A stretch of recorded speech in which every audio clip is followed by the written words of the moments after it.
Hindi ko naman po talaga yan gagamitin dahil nakakatakot po yan na baka bigla pa yung tumirik sa kalsada. Isa pa, wala naman po akong pakialam kung luma yan at kung yan lang naman po ang afford nyo. Ang concern ko po ay ang ingay ninyo. Kayo po kaya ang matulog tapos magigising kayo dahil sa pagbomba niyang motor nyo.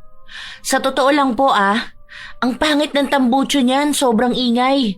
Nakakainit po ng ulo. Sana naman po magkaroon kayo ng respeto sa mga kapitbahay niyo po, ano?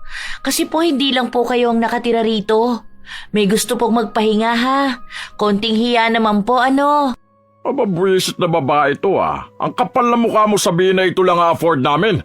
Hindi mo nga kayang bumili ng ganito Saka wag mo ang pagsabihan ng mga ganyan Bagong lipat ka lang dito. Dapat ikaw ang marunong rumispeto. Ikaw ang mahiya dahil sumasagot ka ng ganyan sa mas nakatatanda sa'yo.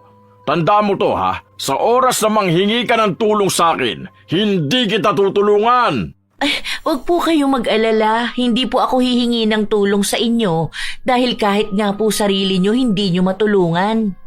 Wag na po tayong magpayabangan dito. Ang pinapakiusap ko lang po sa inyo, sana naman po galangin nyo ang oras ng pahinga ng mga tao. Yun lang po. Salamat po. May mga tao talaga na hindi kayang pigilan ang pagiging hambog.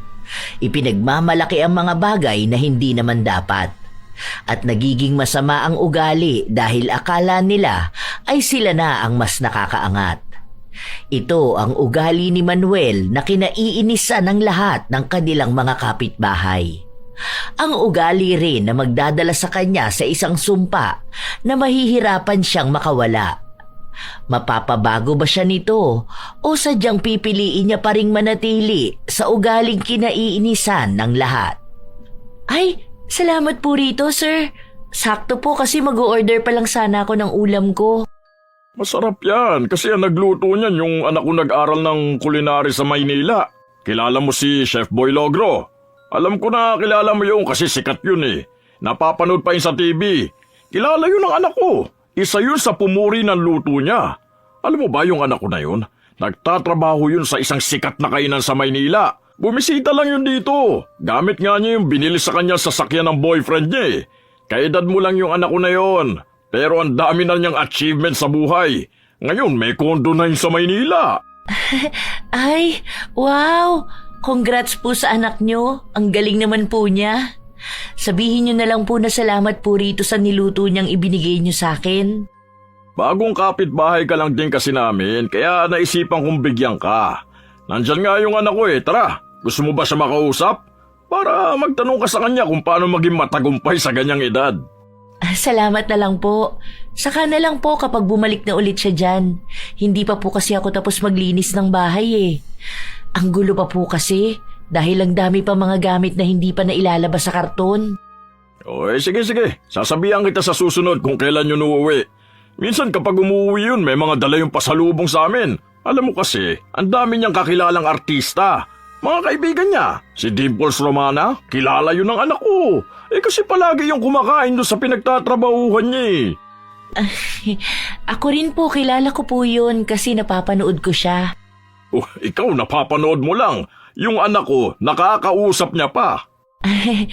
Ang galing naman po ng anak nyo.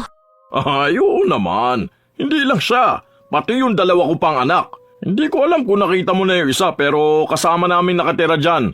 Pero bihira lang kasi makita dahil ang daming ginagawa sa buhay Mas matanda yun sa'yo, panganay ko yun.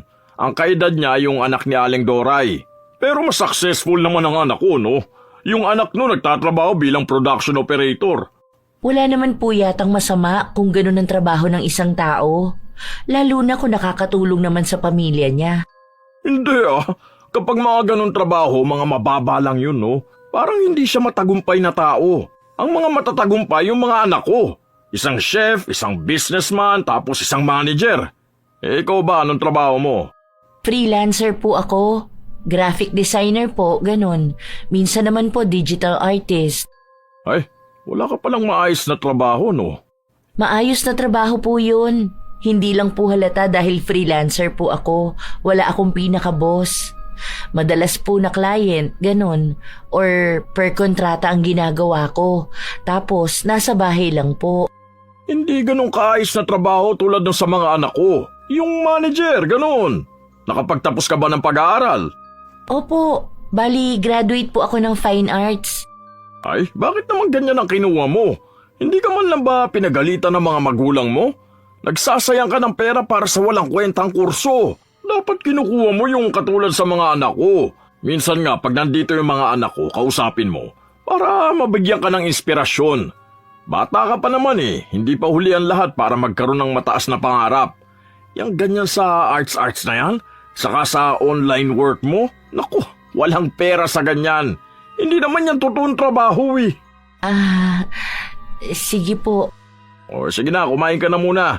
Pupuntahan ko lang ang anak ko at manghihingi ako ng pera. Dapat ganun ang trabaho na meron ka para matutuwa sa'yo ang mga magulang mo kapag may naibibigay kang pera. Hinintay na muna ni Cherry makalayo ang kapitbahay nila bago niya isarado ang pinto. Bagong lipat lang siya pero mukhang alam na niya kung sino bang kapitbahay ang kaiinisan niya. Sa katunayan, hindi naman pinapakialaman ng mga magulang niya ang kurso na tinapos niya o ang trabaho na meron siya. Dahil hindi naman umaasa ang mga magulang niya sa perang maibibigay niya. Hindi sila mahirap. Hindi rin naman sila ganon kayaman pero sapat ang pera ng mga magulang nila para hayaan silang sundin ang gusto nila. Ito ang unang beses na lalayo ang dalaga sa mga magulang niya dahil gusto naman niyang maranasang mamuhay mag-isa. Siya ang nag-ipon para mabili ang bahay na nilipatan niya. Maganda sana ang lugar, malapit sa bayan, malapit din ang sakayan ng jeep kung uuwi siya sa kanila. Maging ang bahay ay wala namang sira, pero sadyang walang perpekto dahil minsan nasa kapitbahay ang diferensya. Ilang araw pa ang lumipas kahit na ayaw niyang kausapin ang kapitbahay nila kapag napapadaan siya o kaya kapag saglit na lumalabas ay kinakausap siya. Kung hindi si Manuel ang kakausap sa kanya, ay ang asawa naman nitong si Regine. Bakit ganyan naman ang suot mo, be? Parang ang dumi niyang damit mo. May mga batik-batik ba naman siya? Ay, hindi po. Design niya po to. Design ba yan? Saan mo namang ukay nabili yan? Alam mo yung mga anak ko, hindi yung nagsusuot ng mga ukay-ukay o mga luma. Palaging bumibili ang mga yun sa mall. Lalo na yung anak kong chef. Mayaman kasi ang boyfriend nun May mga branded siyang bag, damit, sapatos. Hindi mo man lang ba napansin tong suot kong tsinelas? Dear to. Bigay ito ng anak ko. Nakita ko na po yan. Ang ganda nga po. Nakita mo na pala bakit hindi mo pinupuri? Hindi po kasi ako sanay sa ganun. Saka normal na po yan lalo na sa bahay namin. Ganyan po kasi ang gamit ni mama minsan. Siguro, peke yung sa mama mo Hindi naman kasi lahat nakakabili ng ganito Yung mga may afford lang nito, mga mayayaman. Binibili niya po yun sa ibang bansa. Sus! Mukha bang nakapunta na ng ibang bansa ang mama mo? Kung mayaman pala kayo, bakit titira ka sa ganitong lugar na parang squatter? Dapat, ganun ka sa anak ko na nakatira sa kondo. Sawa na po kasi ako sa kondo. Kaya nga po binibenta ko na yung bigay sa akin ni mama na kondo Gusto ko po yung ganito na may mga kapitbahay. Pasimpleng mayabang ka rin, Yung akala mo totoong mayaman? Tingnan mo nga yung suot mo. Mukhang local lang. Opo, local brand po kasi talaga to. Bali, gawa rin po siya ng designer pero dito po sa Pilipinas. Sabi nga po nila, support local. Local? Ibig sabihin hindi branded. Ganyan ang mga damit na hindi sinusuot ng mga anak ko. Nangangati kasi sila kapag hindi branded Mga sensitive ang mga balat nila. Allergic sa mga mumurahing gamit. Ay, sana po bilang kayo ng anak nyo ng mansyon para po hindi kayo nakatira sa tapat ng kanal. Maganda po kapag nakatira kayo sa mansyon kasi mukha kayong donya. Ay, Talaga ba? Sabi nga nila bagay sa akin maging donya. Yung iba nga rito sa mga kapitbahay natin, tinatawag akong donya eh. Napapansin siguro nila na mayaman na kami. Paano kasi yung mga tao rito sa atin, mga dukha, mga pobre? Ayan nga sila, panay ang utang sa akin pero ayoko maglabas ng pera dahil wala naman silang ibabayad sa akin. Ayoko ma-stress maningil ng mga utang, no? Hindi natapos magdaldal si Regine na para bang lahat ng sinasabi niya ay mahalaga para sa dalaga. Wala namang maintindihan si Cherry dahil ang iniisip niya lang ay kung paano siya makakapasok sa bahay niya at paano titigil si Regine sa mga walang kwenta niyang kwento. Kaya minsan, kapag lalabas ng bahay si Cherry, sinisigurado niya muna na walang tao sa tapat ni Manuel para hindi niya makausap ang mag-asawa. Minsan kasi, paulit-ulit lang sila sa mga kayabangan nila. Doon nagsasawa ang dalaga. Pwede naman daw sanang makipag-usap pero wag na iyabang ang simpleng bagay at wag nang siraan ang mga tao sa paligid nila. Isang hapon, bago lumabas ang dalaga, sinilip niya muna kung may tao sa labas. Ayan na naman sila. Nakatambay pa talaga dyan. Ang sakit na ng puson ko. Dapat pala kanina pa ako bumili ng napkin. Ano na naman kayang ipinagyayabang ng dalawa na yan? May bago ba silang tsinelas? Wala naman. Bagong damit? Mukha namang hindi. Ay, bahala na nga. Ang sakit na talaga ng puson ko. Baka magkakaroon na ako. Kahit na ayaw pa ni Cherry lumabas, wala na siyang nagawa pa. At katulad sa inaasahan niya, hinarang na naman siya ng dalawa para makipagkwentuhan sa kanya. Darating na yung motor na bigay sa akin ng anak ko eh. Mabuti naman po. Congrats po ah. Kaya nga nandito kami sa labas kasi hinihintay nga namin. Hay, ang babay talaga at ang gagalante ng mga anak namin, ano? Kaya nga sabi sa'yo, dapat maging successful ka rin para maiahon mo ang pamilya mo sa hirap. Ayun, sakto, nandito yung panganay kong anak. Ipapakausap kita ha. Para kung may hiring sila, maipasok ka niya. Para magkaroon ka naman ng maayos at matinong trabaho. Ang bata mo pa, wag mo sasayangin yan, lakas mo sa mga walang kwentang bagay. Bahala ka, magsisisi ka talaga. Sige po, paraan na lang po ako ha. Ang sakit na po kasi talaga ng puson ko eh. Kahit na ang daming kwento ng mag-asawa, hindi na talaga napigilan ni Cherry na umalis. Bago maggabi, nakarinig siya ng ingay ng motorsiklo. Hindi niya sinilip dahil alam niyang yun na nga ang ipinagyayabang ni Manuel na bigay sa kanya ng anak. Kanina pa yan bomba ng motor niya. Hindi ba sila nabibingi? Anong oras na oh? Kung ako lang ang kapitbahay nila, ayos lang dahil hindi naman ako natutulog ng ganitong oras. Pero paano naman yung may mga pasok bukas? O yung may mga anak? Umabot ng halos 2 oras ang pagbomba ni Manuel ng bago niyang motor.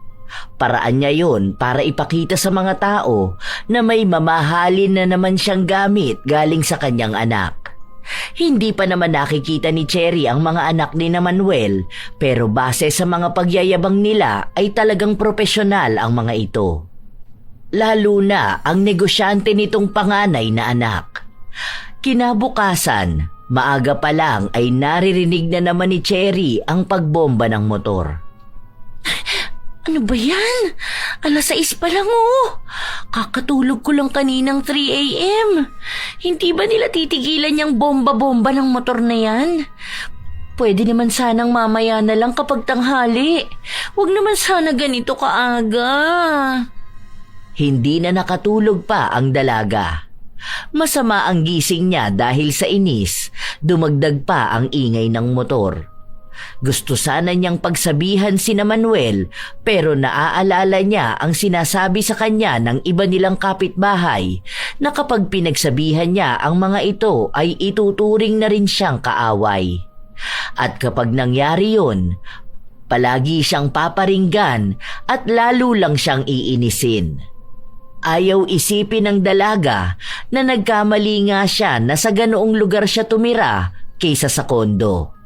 Pero ang isa sa dahilan kaya siya lumipat ay dahil gusto niyang makakilala ng mga kapitbahay at magkaroon lang ng simpleng buhay. Nang lumabas ng bahay si Cherry para bumili ng ulam, nakita niya ang motor na ipinagmamalaki ni Manuel. Ito na ba yun? Bakit parang kalansay na motor? May gumagamit pa pala ng ganitong motor? Akala ko wala na nito. Ganito yung gamit ni Lolo nun sa kulong-kulong niya. Tapos ayaw niya dahil malakas kumain ng gasolina. Habang pinagmamasdan ni Cherry ang lumang motor, lumabas naman sa bahay si Manuel.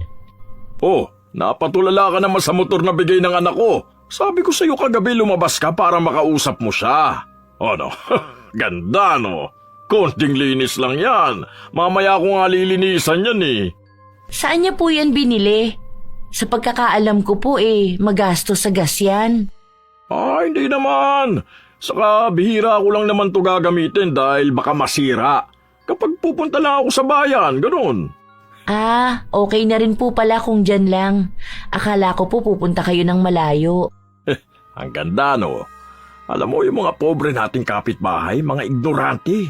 Nakikibomba rin sila. Palibasa wala silang pambili ng ganito eh. Ang mahal kasi nito eh. Binili to ng cash ng anak ko. Ang sabi niya nasa 100K to. Ang mahal naman po niyan. Sana bumili na lang siya ng Honda Click. Ano yun? Pangit yun, di ba? Mas maganda naman po yun kaysa dyan. Ay, okay na rin po yan kasi pang tricycle po. Pwede yun pang service nyo rin. Ayoko nga ng ganun. Baka akalain pa nila, tricycle driver ako. Bakit po? Wala naman po problema kung driver kayo. Marangal na trabaho naman po yun. Kung walang tricycle driver, baka po maging mahirap din ang transportasyon, lalo na kung may malalaking bitbit. Ang mahirap na trabaho yun. Hindi naman ako mahirap, no? Hindi na nakipagtalo pa si Cherry dahil halatangang hindi siya mananalo sa anumang sasabihin sa kanya ni Manuel. Marami sana siyang naisabihin pero baka makasakit lang siya ng damdamin kapag pinamukha niya kay Manuel kung anong ibig sabihin ng mayaman. Hindi rin pinalaki si Cherry na maging mayabang kaya kahit na siya ang may ipagyayabang, hindi niya sinasabi sa iba. Isang araw, habang pabalik ang dalaga sa kanyang bahay galing sa tindahan, nakita niya ang mag-asawa na may kausap. Pamilyar ang mukha pero hindi sigurado ni Cherry kung saan nga ba niya nakita ang matandang babae. Pero baka isa sa mga kapitbahay nila. Ayaw ko nga kasi magpautang sa'yo. Dahil sabi ng anak ko, ang pera namin hindi nyo pang emergency. Saka may anak ka naman ng binata, di ba? Bakit hindi mo yung paghanapin ng magandang trabaho? Sa bagay, high school lang ang tinapos nun. Kaya pang mababa lang ang trabaho na kaya niya. Alam niyo, Manang, nakakaawa talaga kayo. Kasi kasalanan niyo yan kung bakit mahirap lang kayo eh. Hindi niyo kasi kami ginaya ng asawa ko. Pinalaki namin ng maayos sa mga anak namin para magkaroon ng magandang trabaho. Kayo kasi, dukha na kayong ipinanganak. Dukha pa rin kayong mamamatay. Tapos ang dungis pa niyang apo mo. Mukhang timawa pa. Hala, kawawa naman si Manang. Hindi na lang nila sabihin na ayaw nilang magpautang. Kailangan pa nilang laitin ng tao at ang buhay nila. Halata naman na wala silang pinagkaiba ng buhay. Umalis ka na lang, Manang. Hindi talaga kami maglalabas ng pera sa'yo. Dahil baka wala ka lang may pambayad.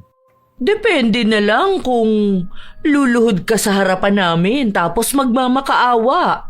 Baka pwede pang magbago ang isip namin. Pero baka lang ha?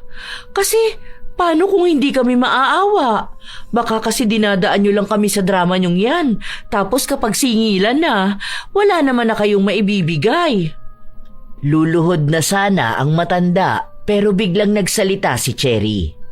Tinanong niya kung anong kailangan ng matanda at sinabi sa kanya na may sakit ang apo niya at gusto niya sanang dalhin sa ospital pero wala silang perang magamit.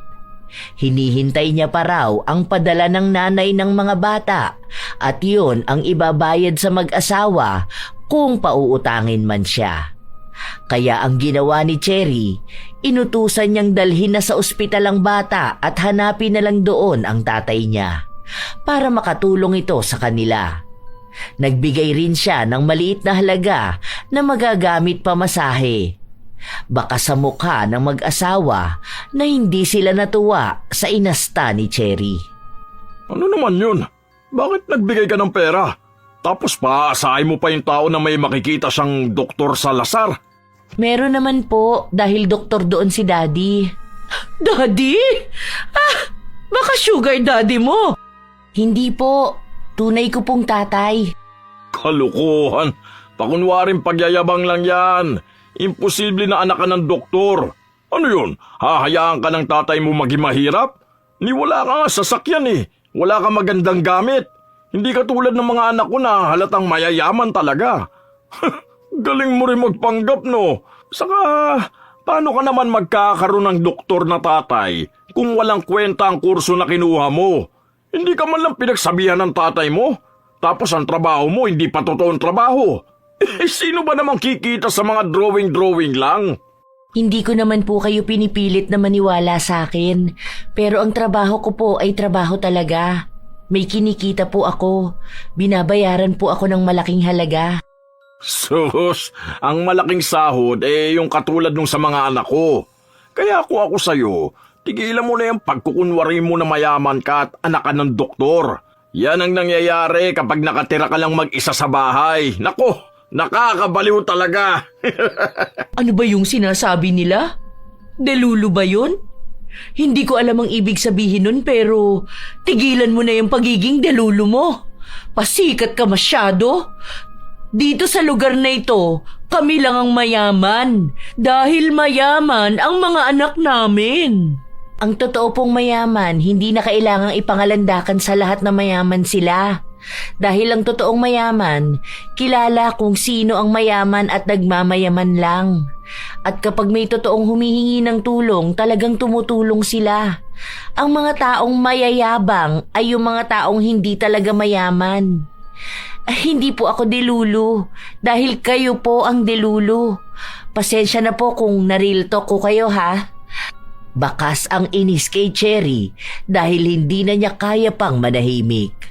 Lalo na kung may mga taong inaapi ang mga wala din namang kakayahang tumulong. Napapagod na rin kasi siyang pakinggan ang mga kasinungalingan at kayabangan ng mag-asawa. Katulad ng kanyang inaasahan, isa na rin siya sa kinaiinisan ni Manuel. Okay lang, ano namang pakiko kundi nila ako kausapin. Mas okay nga yun dahil walang mang-iinis sa akin. Diba? Wala akong maririnig na kwento na puro lang naman kayabangan. Na si ganito, kilala ng anak niya, tapos friend ni ganito si ganyan. Kulang na lang pati presidente friend ng anak niya. Halata namang gawa-gawang kwento lang. Habang nagpapahinga ang dalaga, naririnig na niya ang pagbobomba ng motor ni Manuel. Pinagpapatuloy niya ito na para bang walang ibang nakakarinig, kaya walang ibang maiinis. Palagi lang napapairap si Cherry. Ganon ang nangyayari halos araw-araw. Kahit anong oras yun, kahit na masyado pang maaga at may mga tao na nagpapahinga pa. Isang umaga, hindi na talaga kinaya ng dalaga. Halos 2 oras pa lang ang tulog niya, naririnig na naman niya ang motor na binobomba. Kaya lumabas siya. Naabutan niya si Manuel at kasama ang panganay nitong anak. Kuya, pwede po ba na mamaya niyo na lang ibomba yung motor niyo? Ang sakit kasi sa ulo, ang aga pa po masyado. Baka lang naman po, di ba? Inaano ka ba ng motor ko, ha? Naiinggit ka lang siguro. Hindi po ako maiinggit dyan. Dahil anong kaiinggitan ko dyan sa kalansay inyong motor na kakarag-karag? Ba't pulang iya ka? Ang kapal na mukha mo sabihin kakarag-karag tong motor ko, ni hindi mo pa nga ito nagagamit. Hindi ko naman po talaga yan gagamitin dahil nakakatakot po yan na baka bigla pa yung tumirik sa kalsada. Isa pa, wala naman po akong pakialam kung luma yan at kung yan lang naman po ang afford nyo. Ang concern ko po ay ang ingay ninyo. Kayo po kaya ang matulog tapos magigising kayo dahil sa pagbomba niyang motor nyo.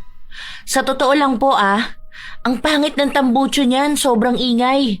Nakakainit po ng ulo.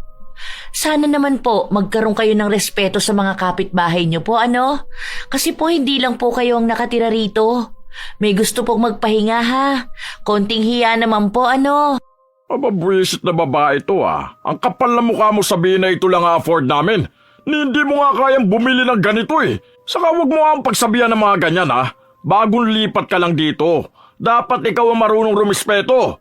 Ikaw ang mahiya dahil sumasagot ka ng ganyan sa mas nakatatanda sa'yo. Tanda mo to sa oras na manghingi ka ng tulong sa akin, hindi kita tutulungan. Huwag po kayong mag-alala, hindi po ako hihingi ng tulong sa inyo dahil kahit nga po sarili nyo hindi nyo matulungan. Huwag na po tayong magpayabangan dito. Ang pinapakiusap ko lang po sa inyo, sana naman po galangin nyo ang oras ng pahinga ng mga tao. Yun lang po. Salamat po. Galit na galit si Manuel dahil hindi na siya nakabuelta pa sa dalaga.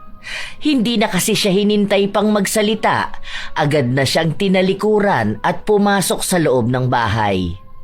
Kinabukasan, paglabas ni Cherry, nakita niya ang mga kapitbahay nila na nag-uusap-usap. Bakit? Anong meron? May nangyayari ba sa paligid natin na hindi ko alam? Sinabi sa kanya na may mga tsismis silang naririnig na tungkol sa kanya. Nagmamakaawa raw siya kay Miguel dahil gusto niyang magkaroon ng trabaho, pero dahil masama raw ang ugali niya ay hindi siya tinutulungan. Parusa na lang daw yon sa kanya. Ay wow! Ako magmamakaawa sa ibang tao? Ni hindi nga niya magawang matulungan ang mga anak niya Baka gusto niyang sabihin ko sa kanya kung anong negosyo nung pinagmamalaki niyang businessman na anak. Nakita ko yon nung nagpunta kami sa kabilang bayan. Andun siya namamalimos. Yun pala ang business niya. Ililihim na lang sana ni Cherry ang mga nalalaman niya, pero sadyang nadala na rin siya ng inis na nararamdaman niya.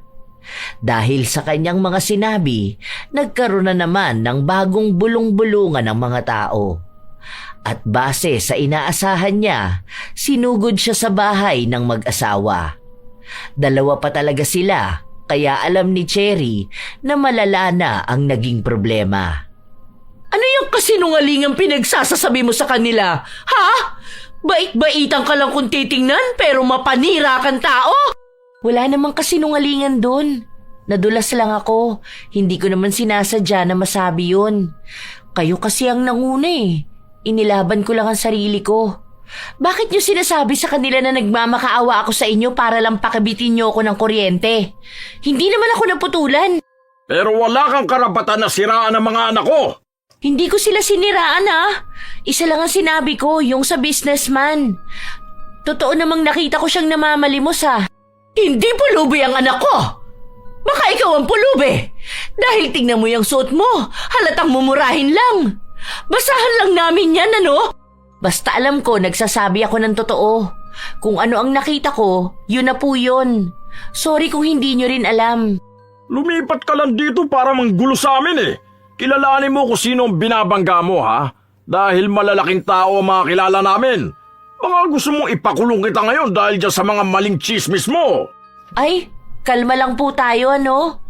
Isa-isa lang po Dalawa pa kayong sumusugod sa akin. Isa lang naman po ang sinabi ko sa kanila. Nakita ko ang anak nyo kasi nagbigay pa nga kami ng 20 sa kanya. Nagulat pa nga siya nung nakita niya ako.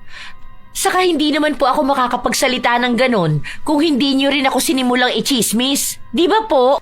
Bawi mo sa kanilang sinabi mo tungkol sa anak ko. Respetado kami sa lugar na to tapos dudungisan mo lang ang reputasyon namin? Hindi ako papayag. Sinasabi ko sa iyo sa susunod na banggain mo ang pamilya ko, pagsisisihan mo talaga. Wala po akong babawiin dahil totoo po yun. Alam ko naman na unang dating mo palang dito may nararamdaman ka ng inggit sa amin. Naiintindihan ko yun dahil sino nga naman ang hindi papangarapin ang buhay na meron kami. Yung mga kapitbahay natin, palagi nilang sinasabi na sana sila na lang ang mayaman katulad namin. balot na balot ka talaga ng inggit. Alam mo, yung inggit na yan, wala na yung gamot. Isa ka ng kanser ng lipunan, Cherry. Ang ginagawa ng mga taong insecure at inggitera, malamang manira ng tao. Kaya ayan, sinisiraan mo ang mga anak namin dahil yung buhay na pangarap mo nasa amin na. Ay, never po ako naiinggit sa kahit na sino. Saka ano po bang buhay ng mga anak niyo ang kaiinggitan ko na sana maranasan ko rin? Kasi wala po ako matandaan eh. Ano bang pinaglalaban mo, ha? Mayaman ka ba para banggay mo kami ng ganito? May pera ka bang pambayad sa abogado kapag idinimanda ka namin? Hindi po ako magbabayad ng abogado kasi kuya ko na po ang abogado. Siya po, totoo pong abogado. Hindi po siya tulad ng anak niyong fake CEO. Kaya huwag niyo pong sasabihin sa akin na inggit ako sa buhay niyo. Kasi wala naman po ako makitang kakaiba sa inyo. At talagang ginagalit mo ako ng husto, ha? Malandi kang babae ka. Siguro kaya palagi kang nasa loob ng bahay niyo dahil yung trabaho mo pang malalandi. Baka tama nga ang sinabi ng anak ko. Pokpok ka siguro. Sorry po Hindi ko po trabaho ang trabaho ng anak niyo sa Maynila. Alam niyo po, walang saysay itong pagtatalo natin eh. Ano po bang gusto niyong iparatang sa akin? Malandi? Pokpok? Paano po kung anak niyo yung pokpok?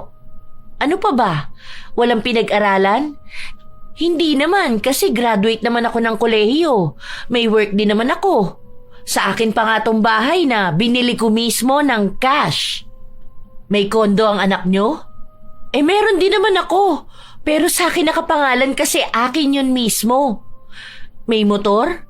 Wala naman akong gagawin sa motor kasi hindi naman ako lumalabas. Baka may TV kayo sa loob ng bahay nyo.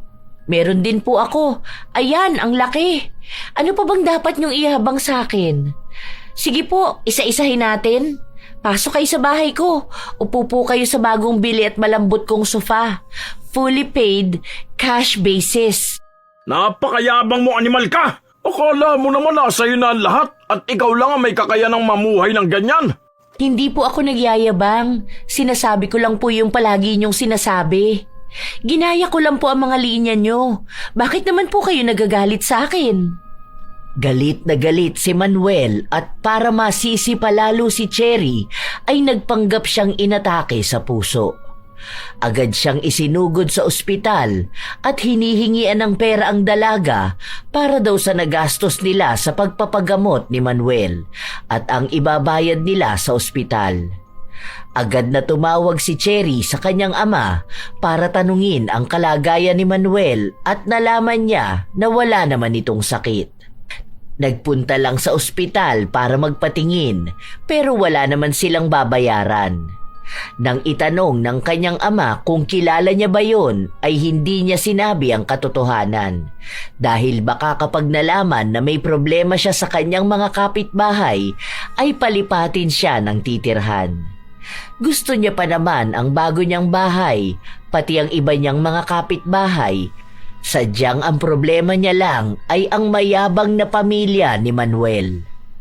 Ano? Bakit hindi mo pa ibigay ang pera? Ang akala ko bang sabi mo ay mayaman ka? Oh, bakit ngayon hindi mo maibigay yung pambayad ng ospital ng asawa ko? Gusto mo bang idemanda kita? Ha? Wala naman daw pong babayaran sa ospital. Si daddy na po sana ang papakiusapan ko na magbayad. Kaso ang sabi niya sa akin, wala namang sakit ang asawa niyo. Nagpunta lang ng ospital para magpa-check up. Kung gusto niyo po, magbibigay na lang ako ng panggas niyo. Parang bayad po sa effort niyo magpunta ng ospital. Sinasabi mo ba na mukha kaming pera? Ha? Ay, wala po ako sinabi Ang sabi ko lang po magbibigay ako ng pera pang gas. Yung motor po kasi ng asawa niyo, malakas po kasi yun sa gas. Magkita tayo sa korte! Walang yaka! Uy, te, saan ka pupunta? Bakit umalis ka naman agad? Grabe, sa korte agad.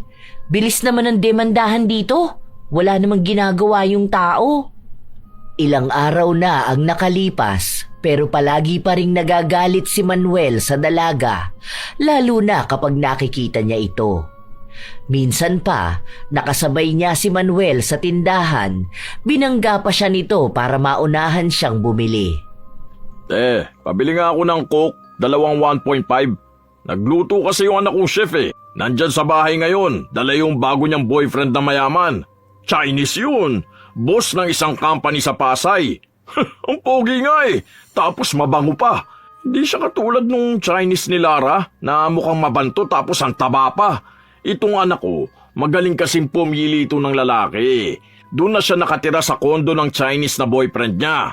Binilan nga siya ng bagong iPhone Nakisabat na lang ang iba pang nakatambay sa tindahan at sinabi na iba na naman ang lalaking kasama ng anak niya na para bang linggo-linggo ay nagpapalit ito ng boyfriend. Aba, malamang maganda ang anak ko kaya maraming nanliligaw. Kapag ayaw niya na sa lalaki, iiwan na niya. Kapag nakakita na siya ng mas mayaman pa. Yung mga anak ko kasi matatalino. Hindi sila katulad ng mga anak nyo, Chip. Mas lalo namang hindi siya katulad ng ibang babae dyan na bastos magsalita at nagpipiling mayaman at punong-puno ng kayabangan. Nandito naman ako, bakit hindi niya pa binanggit ang pangalan ko? May sinasabi ka ba dyan, Cherry? Kung natatamaan ka sa sinasabi ko, pasensya ka na kung totoo lang ako, ha? Kasi yung anak ko na sinasabi mong pulubi, ayun, nasa Korea ngayon. Doon daw muna siya magbabakasyon dahil may snow. July pa lang po ngayon. Sa pagkakaalam ko lang po, walang snow doon dahil summer nila. Ewan ko lang po kung nagbago na ang klima nila nung nagpunta si Mr. CEO. Para namang may alam ka sa klima sa ibang bansa, hindi ka pa nga yata nakakasakay ng eroplano. Yung mga anak ko, lahat yan, pabalik-balik sa iba't ibang bansa kung saan nila gusto magpunta. Ito nga ang bunso ko kagagaling niya lang sa China. Tapos may pasalubong siya sa aking sabon. Ang sabi nga ng mga anak ko, sa Pasko raw, pupunta kami ng Japan. Lahat kami! Okay po. Masaya po yan, makakapag-travel kayo. Oo, kasi hindi yun kayang gawin ng mga mahihirap dito. Mga tao rito, mga nag-aabang lang palagi ng biyaya. Hindi mga magsumikap para naman yumaman din sila. Hindi yung tuwing wala silang makain, nagpupunta sa amin, nakakala ata nila magbibigay kami ng donasyon. Kung sana tutukan nila ang mga anak nila at sabihin sa kanila na dapat paglaki, gayahin ang mga anak ko. Para naman makaramdam sila ng kaginhawaan sa buhay. Ang kaso, hinahayaan lang nila ang mga anak nila na umidolo ng iba, na dapat ang idol ay yung mga anak ko. Ay nako, kaya nakakaawa mga tao rito Nagsama-sama na ang mga walang utak kaya walang pag-asenso. Nakaramdam ng inis si Cherry. Nais niya pa sanang magsalita pero pinigilan na lang niya ang kanyang sarili. Alam niya kung saan na naman pupunta ang magiging usapan nila. Mauuwi na naman sa bangayan at ang bangayan na yon ay magiging malalang away. Hindi pa naman gusto ng dalaga na may nakakaaway siya. Ilang araw pa ang lumipas, umuwi na ang anak ni Manuel na sinasabi niyang galing sa ibang bansa. Naging mayabang na naman ang mga kapitbahay nila. Madalas silang nagpapatugtog ng mga Korean song. O kaya kapag may kapitbahay na napapadaan sa kanila, panay siya kwento ng ginawa ng kanyang anak sa Korea.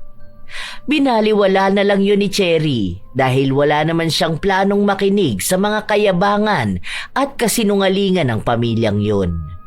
Pero talagang sinasadya nila na iparinig sa kanya ang usapan. Nang minsang lumabas siya dahil nililinisan niya ang tapat ng bahay, doon na nagsimulang muli ang kayabangan ng mag-asawa.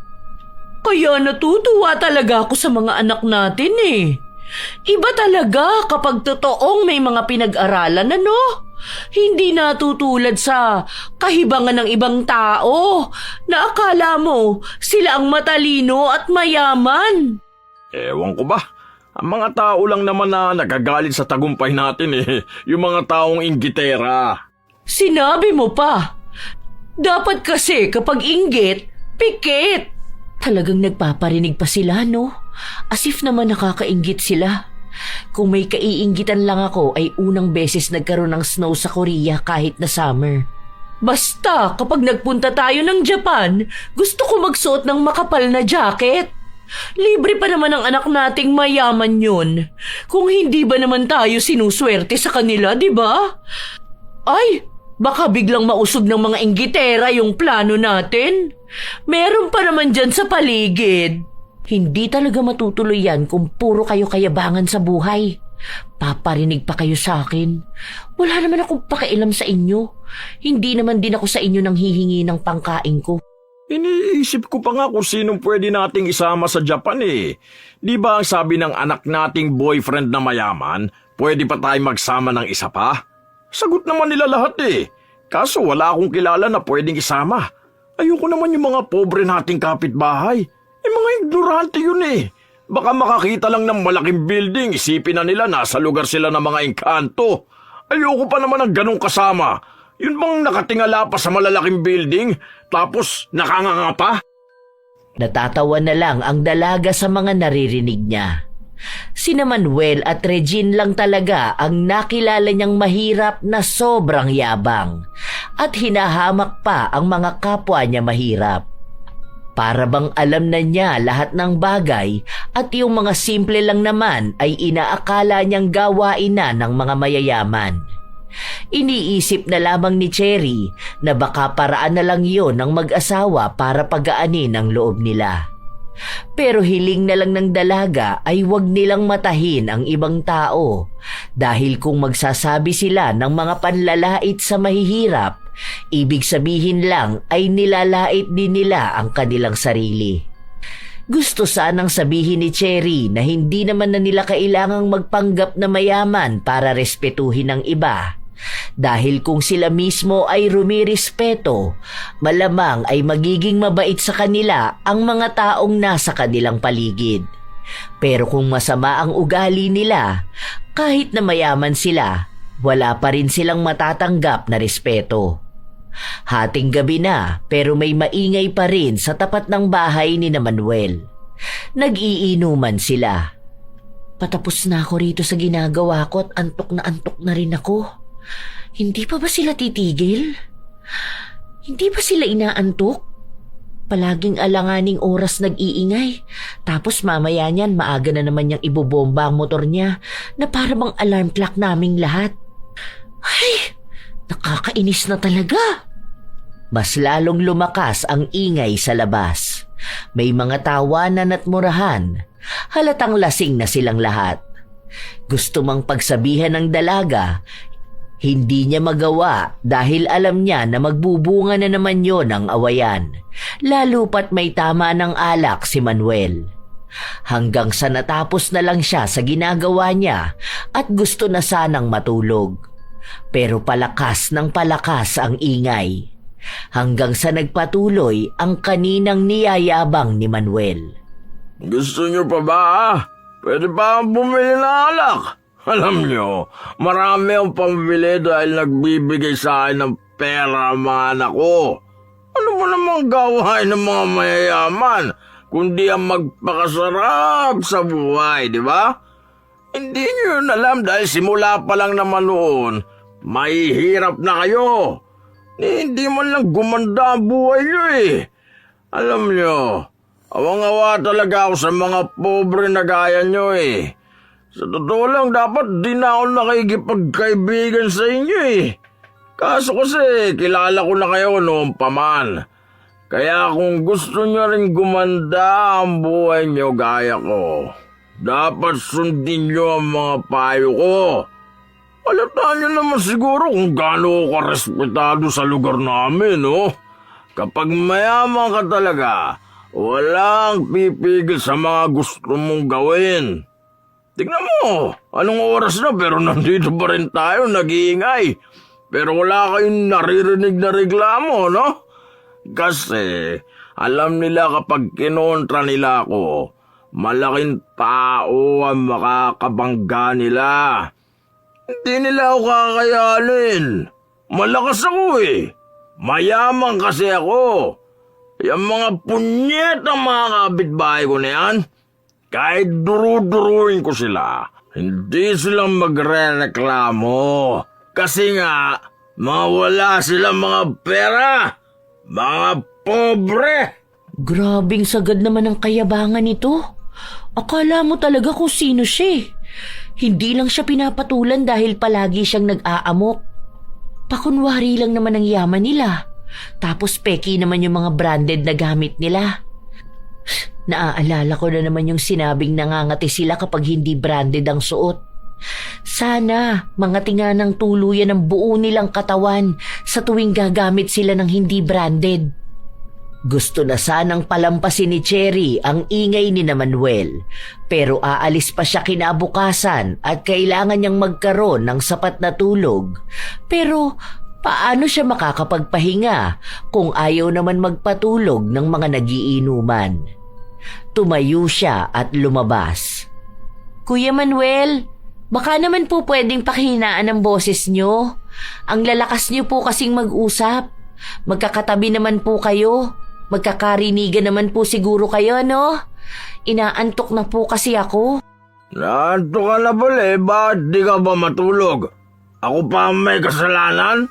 Kasi po ang ingay nyo. May mga natutulog na rin po kasi. Mga pagod po kami. Gusto po naming magpahinga. Ikaw, masyado kang papansin, no? Tuwing masaya kami, palagi ka nalang kumakontra. Ano ba talagang problema mo sa pamilya ko? Ganyan ka na ba kainggit, ha? Saka bakit ka naman mapapagod? Ano ba ang trabaho mo? Drawing lang naman, di ba? Kahit drawing lang yon, siguro naman may karapatan pa rin ako magpahinga dahil tao ako. Paano naman yung ibang mga kapitbahay natin na pagod talaga sa trabaho? Sige, kahit sila na lang ang isipin mo. Basta manahimik ka na lang. Ikaw ang tumahimik. Isa pa, iampas ko sa'yo itong bote. Nakikita mo ba na may iba nagre-reklamo sa akin, ha? Lakas talaga ng loob mo kalabanin ako, no? May pagmamalaki ka ba sa akin, ha? Bakit ka naman hindi pwedeng kalabanin, ha? Ni wala ka nga magandang dulot dito. Panay ka lang perwisyo sa amin. Akala mo kasi kinakatakutan ka ng mga tao rito eh. Mayabang ka lang at palaaway, kaya hindi ka pinapatulan ng mga tao. Sige, subukan mo ihampas sa akin yan, ikaw ang may paglalagyan. Mas malalaman mo kung sino ang kinakalaban mo. Habang nagbabangayan ang dalawa, biglang lumabas si Regine. Anong nangyayari rito? Ano na namang ginagawa mo rito, Cherry? Huwag mo sabihin pati kasiyahan ng asawa ko eh. Pupunahin mo pa. Alam mo naman pala bakit hindi mo pa siya sitahin? Tingnan mo anong oras na. Ang ingay pa niyang asawa mo. Puro kwento, wala namang kwenta. Pigilan mo yung babae na yan at nandidilim na yung paningin ko dyan. Baka hindi ko mapigilan ang sarili ko, masaktan ko pa yan. Patuloy silang nagbangayan dahil hindi rin nagpapatinag si Cherry ay nakalaban niya ang mag-asawa hanggang sa umabot na sila sa barangay.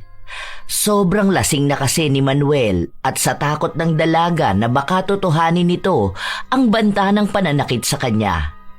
Doon lang tumigil si Manuel dahil maging ang asawa niya ay hindi na makaapila. Kinausap silang tatlo at ang sabi ni Cherry, sa susunod na maghaharap-harap sila, maaaring pulis na ang papagitna sa kanila.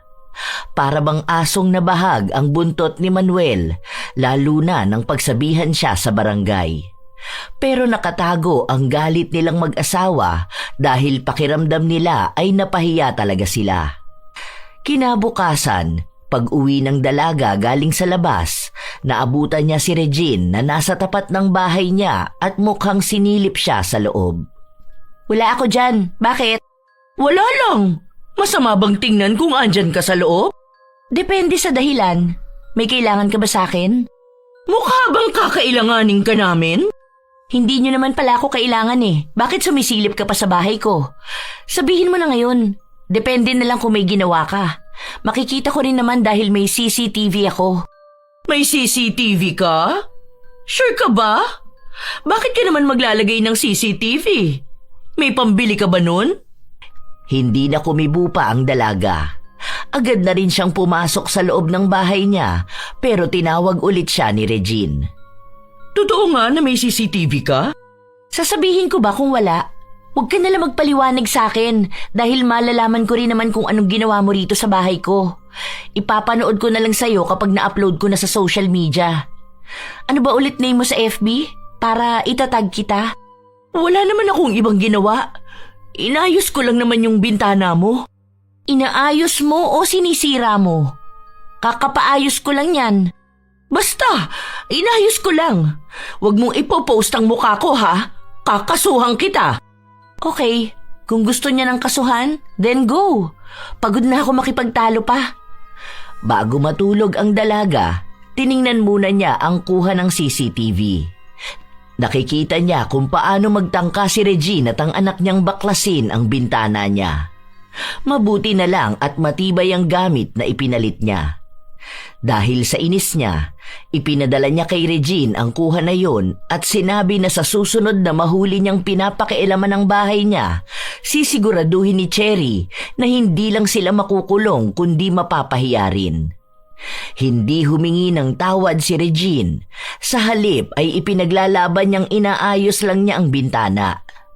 Ilang araw pa ang lumipas, muli na namang narinig ni Cherry ang kayabangan ng pamilya ni Manuel. Narinig lang ito ni Cherry habang nagpapahangin siya sa labas matapos na mawala ng kuryente ang kanilang komunidad. Anong oras kaya magkakaroon ng kuryente? Gusto ko na tumambay sa loob ng bahay dahil may aircon. Sinilip ng dalaga ang loob ng bahay. Walang kisame at bukas ang bubong. Magkano ba bill nyo ngayon? Sa amin mura lang Nasa 7K. Wala naman silang kuryente. Bakit may babayaran silang bills? Mahal talaga sa atin. Wala ba namang patayan ng aircon Hindi pa naman nakaranas ng malamig na bahay ang mga yan.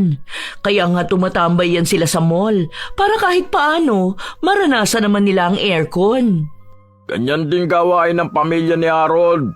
Nakita ko silang buong pamilya pumunta sa Walter Mart. Akala ko naman kung anong bibilin. Magpapalamig lang pala dun. Nakakaya yung ganoon lalo na kapag nakikita na ibang tao. Kasi isipin ng mga ignorante sa lamig ng aircon. Panigurado ang iingay ng mga anak niya ron.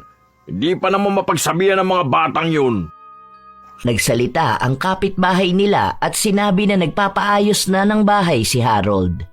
Nasa abroad na raw kasi ang asawa nito at ang unang balak nilang gawin ay ayusin ang barong-barong nilang bahay. Sus, kunwari lang nila yung pagpapagawa na yan.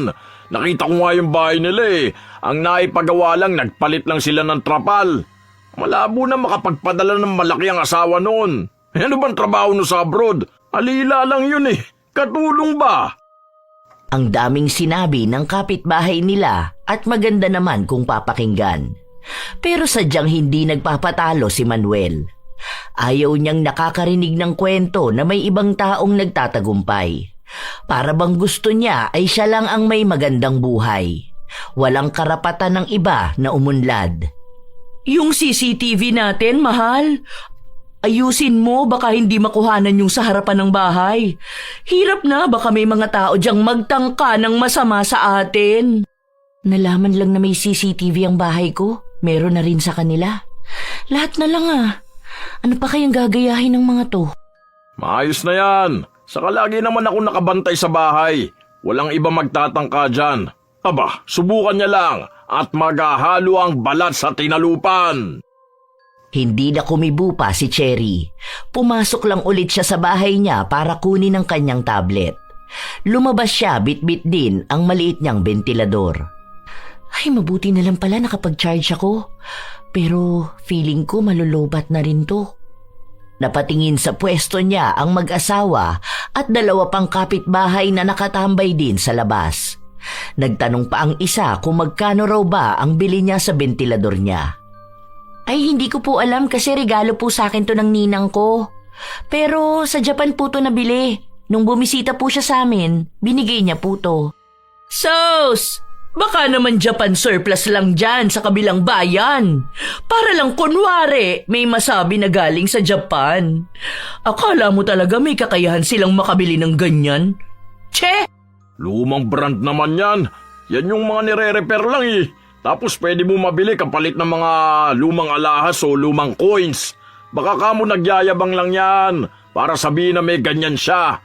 Nilabas niya pa talaga rito para lang sabihin. Wala naman po sigurong masama kung ilalabas ko to at dito ako tatambay sa tapat ng bahay ko, no? Wala namang masamang tumambay sa labas. Ang masama yung papansin pa. Ipapakita kunwari may bago siyang gamit para magmukhang mayaman. Hindi po ako nagpapanggap na mayaman dahil matagal na po to sa akin. Inilabas ko lang po ngayon. Hindi niyo naman po siguro alam kung anong laman ng bahay ko po, no? Kung anong mga gamit ko? Kung mayabang po ako, una pa lang ang dami ko na pong ipinagyabang sa inyo. Akala mo yata maiinggit ako sa ganyan. Meron naman kaming ganyan, yung malaki pa at meron ding aircon. Di ayos po. Ilabas niyo po para hindi kayo nagpapaypay dyan. Ayoko nga at baka kainggitan mo kami lalo. Saka yung hawak mo na tablet, naku, meron yan yung anak ko eh. Mga 3 yata. Tapos meron din ako kaso hindi ko ginagamit masyado. Kaya hindi ako naiinggit na naglalabas ka ng ganyan. Laruan lang yan ng mga bata eh. Siguro itong mga ignorante natin mga kapitbahay, pwede pa mamangha dyan sa gamit mo. Pero kami, hindi. Hindi na lang kumibo ang dalaga. Nagpatuloy na lang siya sa kanyang ginagawa at hinayaan na lang si Manuel na magyabang ulit sa mga kapitbahay nila. Ilang sandali pa, may lumapit kay Manuel. Isang dalagita at sinabi sa kanyang inuutusan siya ng kanyang ina na umutang sa tindahan pero hindi siya pinayagan kaya pumunta siya kay Manuel at nagsabi, Ipapambili mo ng sardinas dahil kagabi pa kayo hindi kumakain? Bakit ko naman kayo pauutangin ng pambili ng sardinas? Alam mo ba, yung sardinas na yan, pagkain lang yan ng mga pusa namin. Hindi kami kumakain ng ganyan. Kasi pang mahirap lang yung mga ganyang pagkain eh. Pagkain lang dapat ng hayop. Ay, sa bagay, mahirap nga pala kayo no? Wala man lang pambiling pagkain. Tapos minsan kumakain ng pagpag. Nako, doon ka sa tindahan makiusap. Hindi ako magpapautang. Muling nakiusap ang dalagita dahil umiiyak na ang bunso niyang kapatid. Babayaran naman daw niya kapag nabayaran na siya sa ginawa niyang paglilinis sa isang bahay. Kailangan niya lang talaga dahil nanghihina na sila ng pamilya niya. Wala nga ako may papautang. Hindi ako naglalabas ng pera. Alam nyo naman yan. Kung gusto nyo, meron ako dyan yung mga lamang loob na isda. Iluto nyo na lang. Pwede nyong pakuluan tapos lagyan nyo ng sibuyas at asin. Pwede na yun. Kakain kasi kami ngayon ng sinigang na isda eh. Sa hindi naman namin kinakain yung laman loob nung nabili namin. Kaya pinatanggal ko na lang. Gusto nyo ba? Iluluto sana yun pagkain ng pusa namin eh. Nagsasawa na kasi sila sa sardinas. Be, halika rito, may ibibigay ako sa'yo. May mga dilata ko rito, bigay ni Daddy. Sa'yo na lang kasi hindi naman ako masyadong kumakain nun eh. May bigas din ba kayo? Bigyan na lang kita kahit 2 kilo. Bakit magbibigay ka? Dahil kailangan ng pamilya niya. Hindi nyo naman ako katulad, no? Hahayaan nyo pa magbakaawa yung tao tapos yayabangan nyo pero hindi nyo pagbibigyan. Sana tumanggi ka na lang agad, hindi yung may nalalaman ka pang pagkain ng pusa nyo. Para namang hindi ka kumakain ng sardinas para magsalita ka ng ganyan. Naku, nagyayabang ka na naman dyan. May pagyayabang ba? Sinabi ko lang na sa kanya na lang kasi hindi ako masyado sa mga delata. Mas mabuti na yon kesa naman sabihin kong para sa mga pusa, no? At kesa naman mag-offer ako ng laman loob ng isda na hindi naman makakain ng tao. Inis na inis si Manuel. Gusto niyang makipagsabayan ng yabang kay Cherry pero paano niya bibigyan ng pera ang dalagita kung wala naman siyang pera? Palusot niya lang ang salitang hindi siya nagpapautang kahit na ang totoo nun ay wala siyang maipapautang. Maraming ibinigay si Cherry sa dalagita at yung ibang hindi niya kinakain ay ibinigay niya rin sa iba nilang kapitbahay. Hindi naman madamot ang dalaga, lalo na kung may maibabahagi naman talaga siya. Sa totoo lang ay may mga ibinibigay si Cherry na gusto rin sana ni Manuel pero ayaw niyang ipahalata. Dahil iniisip niya na papangit ang reputasyon niya kapag kukuha siya ng bigay ng ibang tao. Ganyan din yung mga delata na dinadala ng anak ko eh. Yung kasama niya kasi sa negosyo, mayroong mga ganyan. Tapos imported pa. Ayaw ko ng lasa niyan kasi hindi masarap. Kaya pinamimigay nila yung ganyan kasi ayaw ng mga mayayaman. Tapos minsan pagkain na lang ng aso. Pero syempre kayo mga mahihirap kayo, hindi pa kayo nakakatikim ng mga ganyang pagkain. Kaya okay lang natanggapin nyo yan. Kasi nung kami may ganyan, sagana talaga yung mga pusa namin. Nako, paborito nila yung ganyan eh. Pero sa tingin ko sa inyo, okay lang ang lasa niyan. Kasi kung kumakain kayo ng pagpag, malamang ayos lang yan. Wala na kasi kayong arte sa katawan. Baka ikaw, Kuya Manuel, gusto mo? May isa pa rito, oh. Masarap to. Ano namang gagawin ko dyan? Baka gusto mo bigyan pa kita ng 5 niyan. Pagkain ng pusa, ipapakain mo sa akin? Kasing timawa ba ako ng mga yan? Grabe ka naman sa salitang timawa. Hindi ba pwedeng menos lang sa gastos kasi may pang-ulam na sila? Uy, ayun na pala, may ilaw na. Papasok na ako sa loob. Te, yun na lang to, iluto mo bukas baon ng mga anak mo. Naging mas lamang na si Cherry sa paningin ng mga kapitbahay nila dahil bukod sa madali siyang lapitan ay talagang mabait siya. Hindi siya nagyabang ng kahit na anong meron siya. Dahil sa nangyari ay mas lalong nainis si Manuel. Hanggang sa dumating ang isang araw, nabalitaan na lamang ng dalaga na may sakit ang pamilya ni Manuel. Lahat sila ay may mga butlig na tumubo sa kanilang mga katawan. Pati raw ang anak nito na nasa Maynila ay meron din. Nakumpirma lang yon ng dalaga matapos niyang makita si Manuel. Anong nangyari sa'yo? Bakit parang may tigdas ka naman? O baka tigdas talaga? Totoo ba na buong pamilya niyo merong ganyan? Sa tubig to. Masaya lang kasi ang balat namin sa marumi, kaya magrereklamo kami. Oh, bakit pati yung anak mo? Umuwi pala yon galing sa Maynila. Lahat talaga kayo? Hindi na kumibo pa si Manuel. Totoo nga na buong pamilya niya ay apektado ng kakaibang butlig sa katawan. Naririnig din ng dalaga na makatiyon at kapag kinakamot nila ay sumasakit naman. Nagpunta na rin sila sa center para ipatingin pero wala namang maibigay na lunas sa kanila. Maliban na lang sa pag-inom nila ng gamot. Madalas na naririnig ng dalaga ang usapan ng pamilya ni Manuel at kung paano sila nagdurusa sa sakit nila. Ano kayang nangyari sa kanila? Kung marumi ang tubig, pare-pareho lang naman ang tubig namin. Bakit wala naman nangyayari sa balat ko? Bakit maayos lang ako? Hindi kaya sa kinakain nila yun? Allergic sila sa marumi. Hindi naman din sila malinis. Ang akala ko pa naman nung una sa mga lokal na damit sila allergic.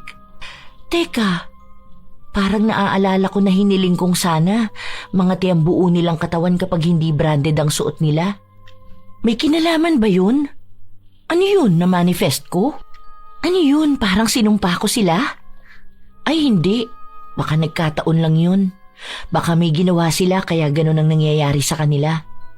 Pinipilit ng dalaga na wala siyang kinalaman dahil hindi rin naman siya naniniwala sa mga sinasabi niya na kahit minsan ay nagkakatotoo ang hinihiling niya. Makalipas ang ilan pang mga araw, wala pa ring nangyayaring pagbabago sa balat ng pamilya ni Manuel. Nagkakaroon na lang sila ng mga sugat, marahil ay sa tuwing kinakamot nila ang kanilang katawan. Isang araw, nasa labas na naman si Cherry.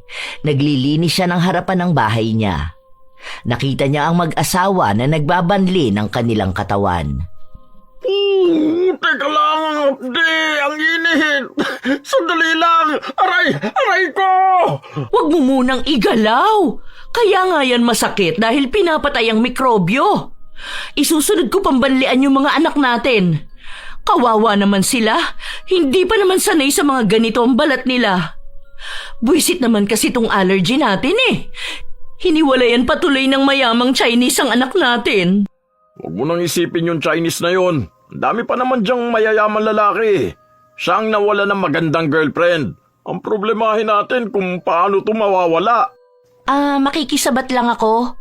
Bakit po hindi kayo magpunta sa ospital? Para naman po maipatingin nyo yan, di ba? Wala kaming tiwala sa mga doktor. Bakit naman? Sila lang naman ang makakatulong sa inyo. Nagpunta nga kayo ng center, tapos pagdating sa doktor ayaw nyo. Paano naman kayo mabibigyan ng gamot? Huwag mo nga pakialaman ang desisyon namin. May family doctor kami. Inihintay lang namin siya makabalik ng Pilipinas. Nasa bakasyon pa siya. Bahala kayo, dahil kayo lang din naman ang mahihirapan dyan. Nagsuggest lang ako dahil baka iba na pala yung sakit nyo.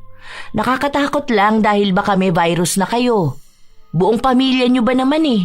Hindi mo ba naiintindihan ha? May family doctor nga kami. Sa kanya lang kami nagtitiwala, hindi sa iba. Baka mamaya may sabihin pa silang sakit namin kahit na hindi naman totoo. Saka hindi naman kasi magagaling ang mga doktor. Mga manghuhula lang sila ng sakit. Mas magaling pa nga sa kanila ang anak kong bunso eh. Buti pa yun, nakaisip ng gamot na pwede naming ipampahid. Medyo nawawala ang kate kapag ginagawa namin yon. Alam niyo po, walang mangyayaring maganda sa inyo kung palagi niyong pinapangunahan ng yabang. Baka mamaya yung mga pinapahid niyo sa katawan niyo eh. Imbis na makagaling sa sakit niyo, mas lalo lang lumala. Magaling yung mga anak ko na yun sa mga gamutan. Hindi lang siya nagdoktor pero tignan mo nga oh, medyo umaayos na kami. Mas magaling pa nga yun kaysa dun sa anak ni Marivic eh. Yung nag-aaral maging nurse pero mas matalino naman ang anak ko. Kuya Manuel, hindi ko kilala yung mga pangalan na binabanggit niyo. Wala namang kinalaman yung mga tao na yun sa sakit niyo eh. Pero talagang babanggitin niyo pa sila para lang maiyabang niyo ang anak niyo.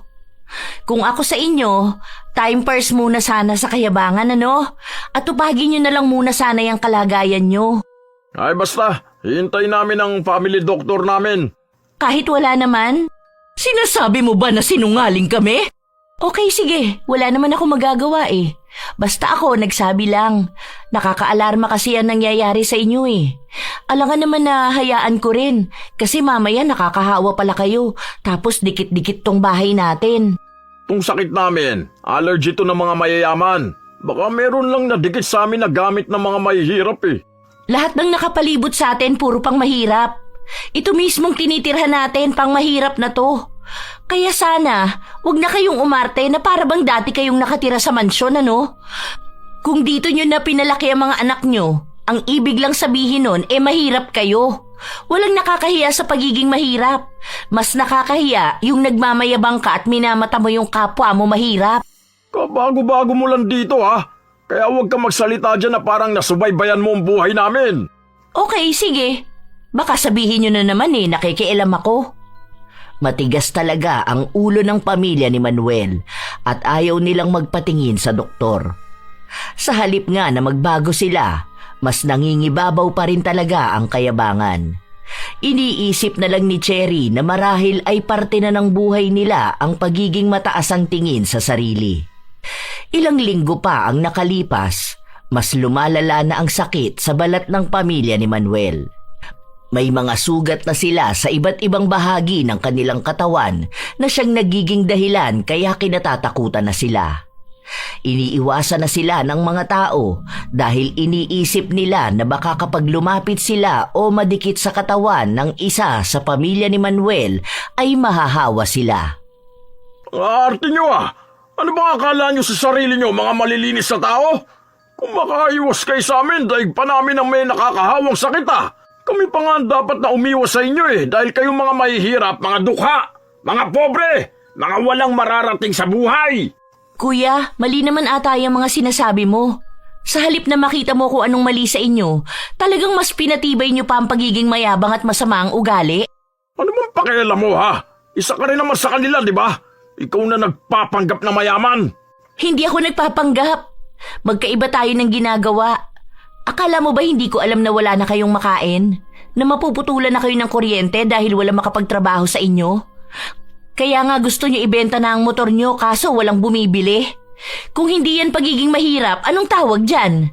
Kaya wag mo naman sanang hamakin ang mga kapitbahay natin dahil ang iba sa kanila may mga pangarap na makaangat sa buhay. Baka yung mga tinatawag mong mga pobre sila pa yung makakaranas ng marangyang buhay sa hinaharap. Ayaw nyo kasing tanggapin ang katotohanan na hampas lupa rin naman kayo. Hindi kami hampas lupa! Mayabang lang talaga kayo at iniisip nyo na kakayan-kayanin nyo lang ang mga tao sa paligid nyo. Kaso, yun ang mali nyo.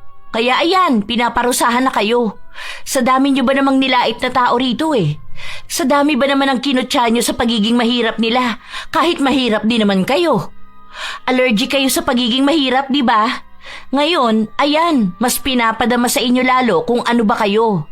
Yon ay ang pagiging dukha. Nais na magwala ni Manuel pero hindi niya magawa dahil nauubos ang lakas niya, dahil nangangati ang buo niyang katawan.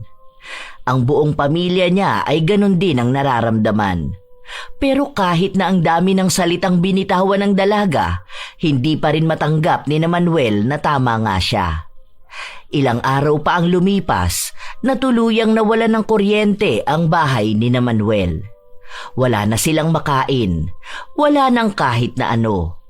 Wala naman silang ibang masisisi dahil kahit naman magkano ay hindi sila nakapag-ipon. Ang mga nagiging nobyo ng anak nilang babae, hindi naman nagbibigay ng pera.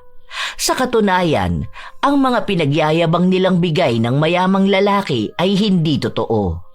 Ang mga gamit na inuuwi ng kanilang anak ay galing lang sa basurahan ng mga kapitbahay nilang Chino. Kapag may itinatapon silang gamit, agad tong kinokolekta ng anak nila para may maiuwi. Yon ang katotohanan, pero ayaw pa ring tanggapin ni Manuel, kaya pilit niyang ipinagyayabang ang hindi naman totoo. Dahil napapansin ng dalaga na nahihirapan na ang pamilya ng minsan niyang kinainisan, siya na ang nagpresenta na pakabitin na lang muna sila ng kuryente. Ayoko! Bakit ko gagawin yun? Para ano? Para ikaw na naman na maging bida? Wala naman akong balak na magpasikat. Hindi ka ba naaawa sa sarili mo o sa mga anak mo? Sama-sama kayo rito na madilim at mainit. Tapos may mga sugat pa kayo sa katawan nyo. Kapag pinawisan kayo, malamang masakit yan. Nagmamagandang loob lang naman ako. Magpapakabit na rin kami. Nakalimutan lang naming magbayad. Halos 1 linggo na po ang nakalipas. Pero kung ayaw niyong tanggapin ang tulong ko, bahala kayo. Hindi ko naman kayo pipilitin. Pero sana po maintindihan niyo rin ang kalagayan niyo. Wala namang nagmamataas, walang nagmamalaki. Dapat marunong kayong humingi ng tulong dahil magkakapitbahay tayo. Tanggapin niyo na rin po ang katotohanan na mali talaga kayo sa pagiging mayabang niyo. Dahil dapat lagi niyo pong iisipin na hihingi rin kayo ng tulong sa mga kapitbahay niyo. Kaya dapat maging mabuti kayo. Hindi na pinilit ni Cherry si Manuel dahil alam niya na kapag kailangan talaga nito, dapat matuto siyang tumanggap ng tulong galing sa iba. Nang kinagabihan, lumapit si Manuel kay Cherry. Di ba, nag-aalo ka ng tulong? Pwede pa ba? Yung sa kuryente? Oo, sana eh. Kung okay lang sa'yo. Kung hindi naman, ayos lang din. Nahihiya akong humingi ng tulong eh. Okay lang naman po. Dapat kanina pa para maaga-aga pa. Wala ata tayong magagamit na extension. Wait lang. Magtatanong ako kay Ate Malu. Salamat talaga sa tulong mo, Cherry. At sana mapatawad mo ako sa mga kasalanan ko sa'yo, ha? Sorry talaga kung palagi kitang inaaway. Wala na sa akin yun, kuya. Basta lagi mong tatandaan na walang taong nakakataas kanino man. Pantay-pantay tayong lahat, kaya dapat nagtutulungan tayo. Sana matuto ka na at huwag ka na ulit babalik sa pagiging mayabang at masama ang ugali. Dahil masaya kapag kaibigan at kasundo mo ang mga kapitbahay mo. Yun ang unang beses na nakipantay si Manuel sa mga kapitbahay niya at doon niya nakita na mababait naman sila. Sadyang naging mataas lang ang tingin niya sa kanyang sarili, kaya ang dating normal niyang gawain ay pinandidirihan na niya. Nagtulungan ang magkakapitbahay para lang kay Manuel.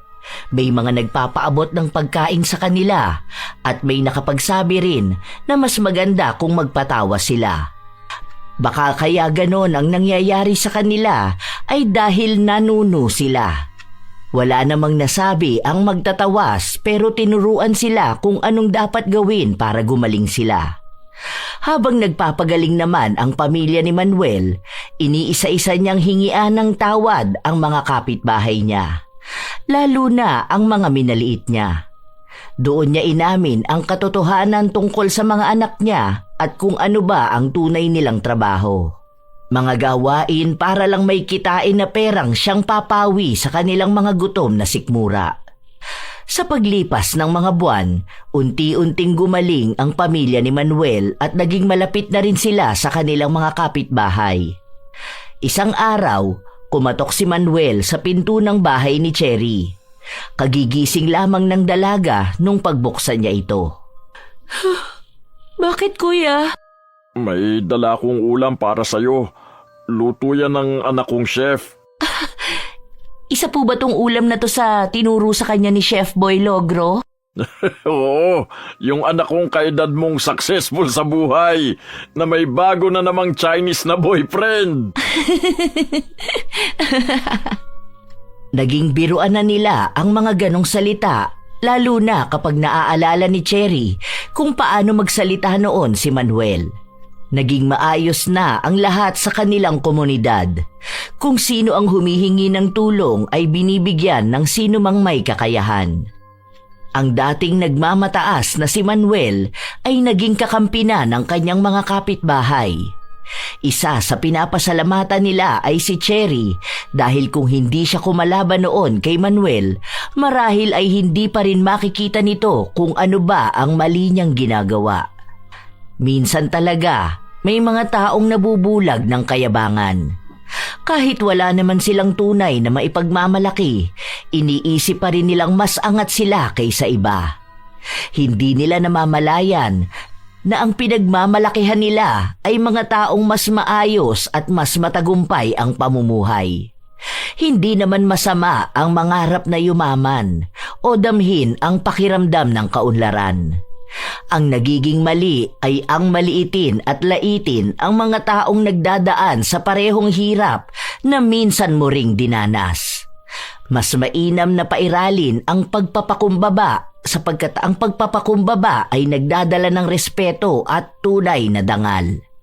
Dahil kayabangan ang maglalayo sa iyo sa tunay na kaunlaran. Tandaan na ang respeto ng tao ay hindi naaayon sa ganda ng iyong kasuotan, kundi sa kung paano ka makitungo sa kanila. Walang taong umuunlad dahil sa pagmamataas. Sa halip, ito pa ang dahilan ng kanilang pagbagsak. Dahil ayon nga sa kasulatan, ang sino mang nagmamataas ay ibababa at ang sino mang nagpapakumbaba ay itataas. Kaya palagi niyong tatandaan mga apo, huwag ikahiya ang kahirapan kung ang tagumpay naman na iniyayabang ay kasinungalingan. Minsan na rin ba kayong nakakilala ng taong katulad ni Manuel? Kapitbahay na mayabang kahit walang ipagyayabang? Ibahagi niyo naman ang inyong opinyon para sa ating bagong kwento. At sana may natutunan kayong magandang aral. Ito ang inyong Lola Telang at maraming salamat sa pakikinig mga apo. Hindi ko naman po talaga yan gagamitin dahil nakakatakot po yan.